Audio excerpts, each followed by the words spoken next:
I wasn't supposed to open that door. Dispatch didn't say it directly. They said the area was under administrative review. They said the complaint about illegal hunting was probably old. They suggested we log the cartridges, pull the cameras, and move on. But the trail cameras were all pointed at the same cabin, and the cabin wasn't supposed to exist. I'm a wildlife officer in western Montana. 10 years on the job, mostly routine things. Poachers running bait piles, trespass hunters, the occasional elk shot out of season. The complaints came in late October. 2 hikers reported hearing rifle shots deep inside a closed management zone near the Bitterroot boundary. That area had been restricted for years because of habitat restoration, no legal hunting. My partner, Chris, and I hiked in at first light. Within 20 minutes, we found the first bait pile. Rotten apples, salt blocks, a cracked plastic tub full of corn mash. Elk tracks everywhere, fresh. Nearby, we found 3 spent .308 casings. Chris crouched beside them and said, "These are recent." I said, "Poachers don't usually haul bait this deep." He nodded but didn't answer. About 100 yards uphill, we found the first trail camera. Sheet model, zip-tied to a spruce. But it wasn't pointed at the trail. It was pointed across the trees, toward a slope we couldn't see yet. We checked the SD card. Every photo is of the same structure. A cabin. Weathered wood, single chimney, no vehicle tracks in any frame, no people. Just the building sitting alone in the trees. We looked around us, in the direction the camera pointed, into the woods, down the trail. There was nothing. In its current orientation, the camera would have been taking pictures of trees. Chris flipped through the photos and said, "We've been up here before. There's no cabin, unless this is somewhere else." I already knew that. Wildlife officers keep mental maps of their patrol zones. You have to. That ridge had nothing on it but logging roads and a burn scar. We thought we knew where it was. The coordinates on the camera were also clear. We hiked a ways, came around a bend, headed up a ridge, moving toward the coordinates. The forest changed as we climbed. Trees got tighter. The ground turned soft with moss. No ATV marks or vehicles. No footpath either. About 40 minutes later, the cabin appeared between the trunks, right where the coordinates said it should be. It looked older than the photos suggested. Dark timber, small front porch, metal roof rusted along the edges. No smoke from the chimney, no sign of people, no vehicles. Chris said quietly, "This place isn't in the county tax records." "You checked?" I asked. "Yeah, while we were hiking, while we had service." That bothered me more than the bait pile. Structures in this county exist on paper somewhere. Permits, deeds, survey maps, even abandoned cabins leave a trail. Hell, even ghost towns that faded away decades or centuries ago are logged in books on the topic. This one was a phantom. It didn't exist anywhere. We circled the building first. Behind it, we found another camera mounted high on a tree. Different brand, better quality. This one pointed straight down the trail that we had just used. Chris said, "That's not for animals." I nodded. "Yeah, someone's watching the approaches." The door was closed, but not locked. I knocked. No response. We announced ourselves, pushed it open. First thing I noticed was the radios. 3 of them on a wooden table. Handheld units tuned to a Forest Service frequency. 1 scanner set out to our department's channel. Chris walked in behind me and said, "Are you seeing this?" "Yeah," I said. There was a map pinned to the wall, a large USGS topo sheet.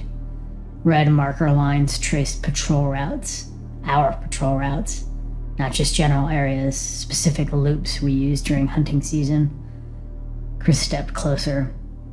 "That's my Wednesday route," he said. I felt my stomach tighten.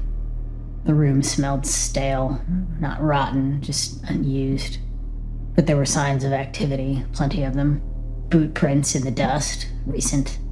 An ice chest in the corner with melted water inside, no food left. And then we saw the licenses. They were stacked in a plastic organizer on the table. Hunting licenses from different states, Idaho, Wyoming, Colorado, Utah. Dozens of them. Chris picked one up and said, "Why keep these?" "Maybe they're bragging," he said. He flipped the card over, and then he stopped. "What?" I said. Chris held it up. "Look at the name." I read it. Of course it meant nothing to me. But under it was a small printed note. It said, "Status missing." Chris said, "That's weird." He grabbed another license, then another. Same note on each one, "Missing." Some had dates written beside them, 5 years ago, 7, one almost 10. Chris said quietly, "These are people who disappeared." I felt the air in the cabin change. Not colder, just heavier. I said, "Hunters go missing sometimes." Chris shook his head. "No, not like this." He pulled out his phone and searched the first name, but he didn't have reception. We looked through more of the names, tried to remember cases that we had worked over the last 5 or 10 years. Chris was also 8 years in and had been in this zone for a long while. The memories started coming back. Hunters missing during elk season, search and rescue operations. One name stood out. In fact, we had helped County SAR look for the guy for over 3 weeks, and they never found him. We both looked at the stack again, slowly realizing what these were. There were too many. I walked to the map. At first, it looked like patrol routes, just lines showing our movements. And then I noticed the circles. Small red circles scattered around the forest. Each circle had a date written beside it. "What are those?" "Locations," I said. "Of what?" I didn't answer, because one of the circles was right where we were standing. Chris whispered, "You think someone's coming?" Then the radio on the table clicked. At first it was a burst of static, then a voice, male, calm. "You're early," he said. Chris and I froze. The voice continued, "You weren't supposed to be here until tomorrow." Chris grabbed his handheld and said into it, "State Wildlife Officer, identify yourself." The cabin stayed silent for 3 seconds. Then the voice said something that made my throat tighten. "No point now." Outside, the woods suddenly felt too quiet. No wind, no birds, just the faint sound of something moving through the trees. Slow, deliberate. Chris looked at me and whispered, "We need to go." I nodded. We stepped out of the cabin and started down the trail we came from, vigilantly scanning the wood line and the trees for anybody, anything. Halfway to the ridge, I realized something. The second camera, the one pointed at the trail. It wasn't just watching for us. It was showing someone exactly where we were walking. We called backup once we got signal. Sheriff's office, Forest Service, search teams. By the time they reached the cabin, 4 hours later, it was empty.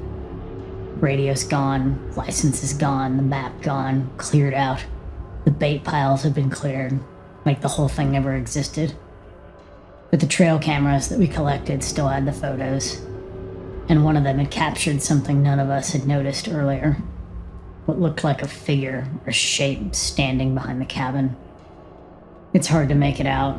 Shadow is human-shaped, but it's tucked into foliage in the shade. It could have been a person. It could have been a stump. They could have been standing there, watching us enter, watching us leave. The timestamp said that it arrived about 10 minutes before we did, if that's what it was. Which means whoever spoke on that radio had been close enough to hear us knocking and chose to stay outside, waiting for us to come out.